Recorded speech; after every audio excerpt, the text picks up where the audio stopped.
So which is it? Senator Ron Johnson is on the Budget Committee, and he joins me now. So who's got it right, Senator? Those who say that we're not cutting enough, and those who say we are slashing the budget?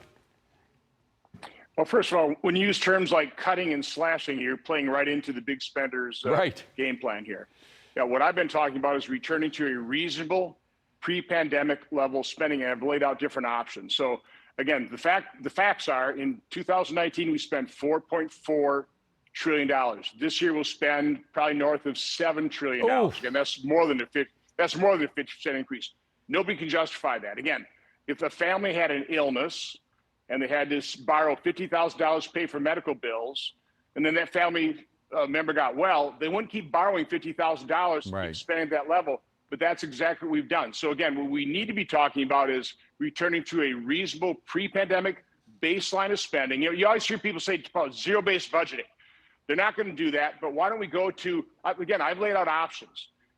Going back to total expenditures under Clinton, under Obama, under Trump, if you plus those up by inflation and population growth, leaving Social Security, Medicare, and interest alone, spend at those levels that we're spending right now, that's somewhere between $5.5 and $6.5 trillion.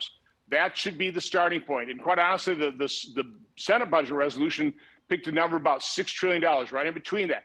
But you start there, but what you need to do is do the work. DOGE has shown us exactly how oblivious Congress and members of the administration are to the grotesque levels of waste, fraud, and abuse. So they're bringing a business person's approach. I come from the private sector. Small businesses probably put more time and effort into combing through their budget than we do for the federal government, where we're spending $7,000 billion a year. So we have to do the work. We have to look at every line item. But it's not only the press. Of course, obviously, Democrats in Congress are talking about slashing the budget. They say you're cutting Medicaid. You're not cutting Medicaid. Medicaid is increasing, but just not as much as they wanted to. Not only that, but there are things like Medicaid wasn't designed for healthy men. Medicaid was designed for poor people who are sick, for pregnant women. Literally, that's in the first document that they came out with what it was designed for. Shouldn't we have work rules in Medicaid, for example? There should be work rules in all these federal benefit programs.